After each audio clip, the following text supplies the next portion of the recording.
శ్రీ వాసుదేవానంద సరస్వతి స్వామి రాసిన ఉపోగతము. మసక చీకటిలో తాడును చూచి పామని భ్రమించి భయపడతాము, కానీ తర్వాత దీపం సహాయంతో అది తాడని తెలియగానే ఆ భ్రాంతి భయము తొలుగుతాయి. అలానే వాస్తవానికి బ్రహ్మమనబడు పరమాత్మ ఒక్కడే ఉన్నాడు. అజ్ఞానం వలన మనకు ఆయన స్థానే జగత్తు గోచరించి భయము, ఆశ, దుఃఖము కలుగుతాయి.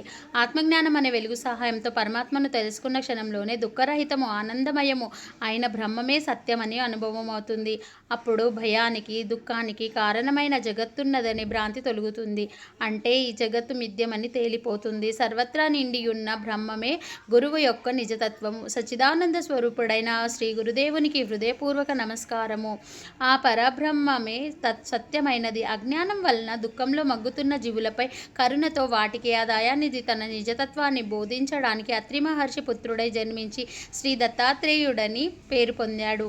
భక్తితో తనను ఆశ్రయించిన కర్తవీరార్జునుడు యాదవ మొదలగున్న వారిని ఈ సంసారం అనే దుఃఖసాగరం నుండి ఉద్ధరించాడు. ఆయనే మరలా శ్రీ పాదవల్లభుడుగాను, తర్వాత శ్రీ నృసింహ సరస్వతి అనే పేరుతోనూ అవతరించి తన శిష్యులైన సిద్ధులను ఉద్ధరించాడు. పరమ గురువైన దత్తమూర్తి నేటికి కృష్ణ భీమ సంగమ తీరంలోని గాంధర్వపుర నివాసి అయి స్మరించిన వారికి ప్రసన్నుడవుతున్నాడు.